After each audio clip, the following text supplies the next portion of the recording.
الحمد للہ رب العالمین والصلاة والسلام علی محمد وعلی آلہ واصحابہ اجمعین۔ تمام تعریف اللہ کے لیے، حمد اور ثنا و بزرگی اللہ کے لیے ہم بیان کرتے ہیں۔ درود و سلام سید المرسلین امام الانبیاء جناب محمد رسول اللہ صلی اللہ علیہ وسلم پر بھیجنے میں اپنے لیے فخر اور شرف محسوس کرتے ہیں۔ رمضان المبارک کا یہ پہلا جمعہ ہے۔ گزشتہ جمعہ پہلی تراویح ہوئی تھی اور ہفتے کے روز سے باقاعدہ بابرکت مہینے کے روزوں کا آغاز بھی ہو چکا تھا۔ لاک ڈاؤن کے اعتبار سے پورا کا پورا اپریل کا مہینہ گزر گیا اور صورتحال ابھی تک ایسی نہیں ہو سکی کہ مسجدوں میں بیٹھ کر ہم اللہ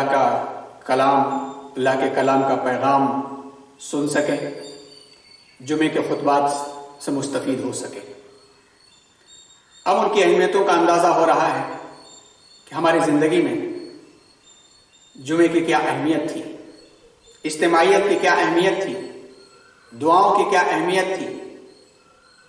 اللہ کرے کہ یہ اندازے، یہ خیالات ہمارے دل و جان میں اتر جائیں اور ہم سب اللہ کے سچے اور نیک بندے بن کر اللہ کے گھر کو اس طرح سجائیں کہ صرف جمعے نہیں، پنج وقتہ نمازیں بھی جمعے کی مثل لگنے لگے اور جمعہ اور فجر کی تعداد ایک ہو جائے۔ اور یقیناً جس دن ایک ہو جائے گی ایسی وبائیں اور ایسے حالات تبدیل ہو جائیں گے۔ لیکن اب تو حالات یوں چل رہے ہیں، ان حالات میں رمضان المبارک جیسا بابرکت مہینہ ہمارے درمیان سے گزر رہا ہے۔ پہلا عشرہ مکمل ہونے کے قریب ہے اور رحمت کا عشرہ مکمل ہونے کے بعد اب مغفرت کا عشرہ ہمارے سامنے آ رہا ہے۔ یوں تو ساری دنیا کے لیے آزمائش ہے، اہل ایمان کے لیے بھی آزمائش ہے، لیکن اہل ایمان اس پر یقین رکھتے ہیں کہ وَلَنَبْلُوَنَّكُمْ بِشَيْءٍ مِّنَ الْخَوْفِ وَالْجُوعِ وَنَقْصٍ مِّنَ الْأَمْوَالِ وَالْأَنفُسِ وَالثَّمَرَاتِ وَبَشِّرِ الصَّابِرِينَ، کہ یقیناً ہم تمہیں آزماتے رہیں گے، آزمائیں گے، کبھی بھوک کے ذریعے سے، کبھی خوف کے ذریعے سے، کبھی جان لے کر کے، کبھی جو ہے ثمرات یعنی جو زندگی گزارنے کے لوازمات ہیں ان کی کمی کر کے۔ اور اہل ایمان کو یہ میسج اور پیغام دیا جاتا ہے کہ اس وقت صبر کے ساتھ رب سے جڑنے والے، نماز سے جڑنے والے، ان کے لیے بشارت ہے۔ یہ بات تو سچ ہے کہ یہ آزمائش ہے اور اللہ جلد از جلد اس آزمائش سے پوری انسانیت کو باہر نکالے، لیکن یہ بات بھی تو حقیقت ہے، یہ بات بھی حقیقت ہے کہ اس آزمائش کے سبب ہمارے گھر مسجد بن چکے ہیں، گھر گھر ائمہ پیدا ہو چکے ہیں۔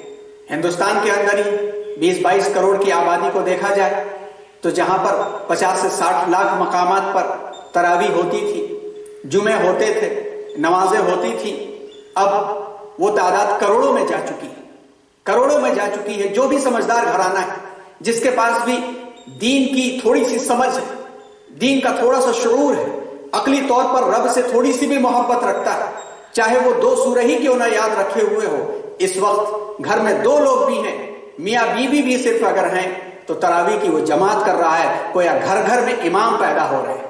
آئیے کیوں نہ اس موقع کو اور آگے ہم بڑھائیں اور اس موقع پر جو کمیاں رہ گئی ہیں ایک امام بننے کی، کیونکہ اللہ تبارک و تعالیٰ نے یہ عہدہ اور یہ منصب کسی خاص ڈپارٹمنٹ کے لوگوں کے لیے نہیں رکھا۔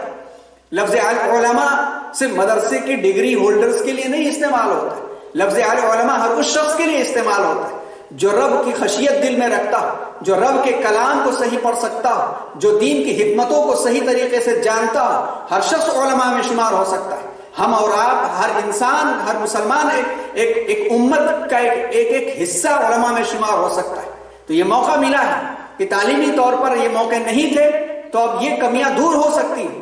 تراویح ہم پڑھا رہے ہیں تو کیوں نہیں ہم فرض کی امامت کر سکیں؟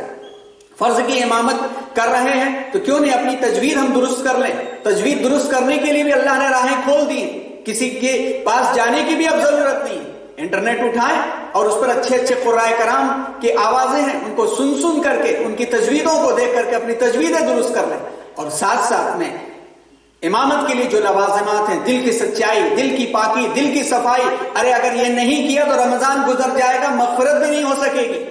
حدیث میں اللہ کے رسول صلی اللہ علیہ وسلم نے دو جو حدیثیں بیان فرمائیں، جس کا تذکرہ پچھلے جمعے کو تفصیل کے ساتھ کیا گیا تھا کہ من صام رمضان ایمانا واحتسابا غفر له ما تقدم من ذنبه او كما قال النبي صلی اللہ علیہ وسلم۔ دوسری حدیث اسی قبیل کی تھی، من قام رمضان ایمانا واحتسابا غفر له ما تقدم من ذنبه او كما قال النبي صلی اللہ علیہ وسلم، یعنی جس نے رمضان المبارک کے مہینے میں روزہ رکھا، جس نے رمضان المبارک کے مہینے میں رات میں قیام کیا، تراویح ادا کی، تہجد ادا کی، رات میں قیام کیا، کیسے؟ ایمانا و احتسابا، ایمان کے ساتھ اور احتساب کے ساتھ، غفر له ما تقدم من ذنبی، اس کے گناہ پچھلے تمام بخش دیے جائیں گے۔ اب یہ کیسے ہوگا؟ چار چیزیں یہاں پر نکل کر کے آتی۔ پہلی چیز ایمانا، ایمان کیا ہے؟ ہمیں سے اکثریت ایمان کو بس اتنا سمجھتی ہے کہ ایمان لا الہ الا اللہ محمد الرسول اللہ یا اشہد ان لا الہ الا اللہ و اشہد ان محمد عبدہ و رسولہ کہنے کا نام۔ ایمان ایک کیفیت ہے جو دل کے اندر آنا ضروری ہے، اور جب دل کے اندر آئے تو دل کے اندر کے ہر دھڑکن ایمان کے تقاضے کے لحاظ سے چلی جائے، اس میں یقین اور ایمان ایسا ہو کہ آمنت باللہ کما ہوا باسمائہ و صفاتہ و قبلت جمیع احکامہ کی عملی تصویر ہو۔ ایمان ایسا ہو کہ آمنت باللہ و ملائکتہ و کتبہ و رسلہ والیوم الآخر والقدر خیرہ و شرہ من اللہ تعالی والبعث بعد الموت کی عملی تصویر ہو۔ اور ایمان ایسا ہو کہ سبحان اللہ والحمد للہ ولا الہ الا اللہ واللہ اکبر اس کے اندر نظر آنے لگے، یعنی یہ بڑا اللہ ہے، دنیا کتنی بڑی ہو جائے گی وہ بڑا نہیں ہو سکتا۔ سبحان اللہ، ہر طرح کی تسبیح اللہ کی ہے، کسی اور کی تسبیح بیان نہیں ہو سکتی۔ معبود صرف اور صرف وہ ہے، ہماری دولت معبود نہیں، ہمارا خاندان معبود نہیں، ہمارا عہدہ معبود نہیں، ہماری قیادت معبود نہیں، دنیا کی طاقت معبود نہیں، معبود حقیقی وہ ہے۔ اور ہماری اپنی پسند، ہماری اپنی محبتیں، ہماری اپنی لالچیں، ہماری اپنی دولت، یہ کچھ بھی معبود نہیں۔ یہ جب سب کچھ نکال کر کے ایمان کی سوئی ایک طرف کی جائے گی، تب جا کر کے ایمان کی حلاوت نصیب ہوگی۔ دوسری چیز احتساباً، احتساب کیا ہے؟ اکاؤنٹیبلٹی ہے۔ اکاؤنٹیبلٹی کیا ہوتی ہے؟ انٹراسپیکشن سے پیدا ہوتی ہے۔ ہم اندر سے کیا ہیں وہ ہم جانتے ہیں اور ہمارا رب جانتا ہے۔ ہم اندر کیا پالے ہوئے ہیں ہم جانتے ہیں، ہمارا رب جانتا ہے۔ رب کو ضرورت نہیں ہے، لیکن ہمیں خود کو ریئلائز ہونے کے واسطے احتساباً کی شرط رکھ دی گئی۔ احتساباً کیا ہے؟ انٹراسپیکشن۔ اس کے واسطے رمضان جیسا مہینہ اور رمضان جیسے مہینے میں یہ لاک ڈاؤن جیسا موقع کبھی میسر نہیں ہوا، اور ممکن ہے کہ میسر نہ ہو، اور اللہ کرے کہ لاک ڈاؤن جیسا موقع نہ آئے۔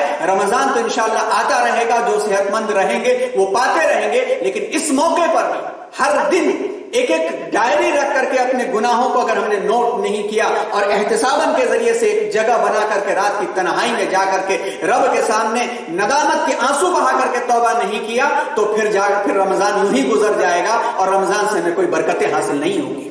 تو دو چیزیں ہو گئی، ایماناً اور احتساباً۔ احتساباً کے واسطے کیا ہے؟ شرط گناہوں سے معافی چاہنا۔ سب سے پہلے گناہ دو طرح کے ہوتے ہیں، ایک تو وہ گناہ جو بھول چوک سے ہو گئے ہم سے، بے خیالی میں، گروپ میں، اجتماعیت میں، مجمع تھا بس نکل گئی بات، نظر پڑ گئی، غلط جگہ ہاتھ چلا گیا، غلط جگہ پیر چلا گیا، غلط جگہ سوچ چلی گئی، یہ غلطی سے بھولے چکے جو گناہ ہیں وہ صلاۃ التوبہ پڑھ کر کے، استغفار پڑھ کر کے یہ گناہ درود شریف کے ذریعے سے گناہ صغیرہ معاف ہو سکتے ہیں۔ لیکن گناہ کبیرہ کے لیے تو توبہ شرط ہے۔ گناہ کبیرہ کو ریئلائز کرنا، والد نے اگر جانتے بوجھتے ترکہ تقسیم نہیں کیا ہے، والد نے جانتے بوجھتے بیٹیوں کو وراثت میں حصہ نہیں دیا ہے، یا والد دنیا سے رخصت ہو چکے ہیں، بھائیوں نے قبضہ کر لیا ہے، جانتے بوجھتے بہنوں نے حصہ نہیں دیا ہے، تو یہ وہ گناہ بڑا گناہ ہے، کبیرہ ہے، جو اصحاب فروض کے اندر آتا ہے۔ یعنی یہاں تک مفسرین نے لکھا ہے، محققین نے لکھا ہے کہ جان بوجھ کر کے ایسا گناہ کا مرتکب حرام کھانے والا ہے، حرام کھانے والا ہے، بہنوں کا حق نہ دے کر کے ان کا حق کھا رہا ہے، ناحق کھا رہا ہے، ظلمن کھا رہا ہے، چوری سے کھا رہا ہے یا ڈکیتی سے کھا رہا ہے، اسی زمرے میں وہ شمار ہوگا۔ اس گناہ کے ساتھ کہ کوئی بھی عبادت قبول نہیں ہو سکتی ہے جب تک کہ اس کو ادا نہ کیا جائے۔ امانت کا معاملہ ہے، اسی طرح سے کسی جگہ پہ گناہ کبیرہ کوئی اور سا بھی ہو گیا ہے۔ گناہ دو طرح کے کبیرہ ہو سکتے ہیں، پہلا وہ جو بندوں کے حقوق سے متعلق ہے، بندوں کے حقوق سے متعلق جو گناہ کبیرہ ہیں وہ گناہ کبیرہ ان کا حق ادا کروا کر کے یا معاف کروائے بغیر نہیں اس کی توبہ قبول ہو سکتی۔ وہ گناہ کبیرہ جو حقوق اللہ سے متعلق ہیں، نماز سے متعلق ہیں، جھوٹ سے متعلق ہیں، اسی طرح سے اور بھی فحاشی والے گناہ ہیں، ان گناہوں کے لیے رب کے دربار میں جا کر کے سچی پکی توبہ کرنے کے لیے استغفار پڑھا جائے، توبہ کیا جائے۔ احتساباً اسی کو کہا جاتا ہے اور یہ مہینہ اسی کے لیے خاص ہے۔ اللہ تبارک و تعالی ہم سب کو ایماناً و احتساباً کی چاشنی عطا فرمائے۔ ہم سب کو اللہ تبارک و تعالی اسی ایماناً و احتساباً کی چاشنی کے ساتھ سچی پکی توبہ کر کے اس مہینے میں مغفرت والی لسٹ میں اور فہرست میں ہم سب کا شمار عطا فرمائے۔ یہ جو مصیبت چل رہی ہے اجتماعی طور پر دعا فرمائے، انفرادی طور پر دعا فرمائے کہ اللہ تعالیٰ اس مصیبت سے تمام انسانیت کی حفاظت فرمائے، ہمارے مال و دولت، ہمارے بچوں اور ہمارے ایمان کی بھی حفاظت فرمائے، اور گھروں میں کے اندر تراویح میں جہاں جہاں نمازیں ہو رہی ہیں وہاں پر تجویز صحیح کرنے کی فکر کریں، اور گھروں کے اندر اس جماعت کے ساتھ نمازیں پڑھنے کی فکر کریں، اور اس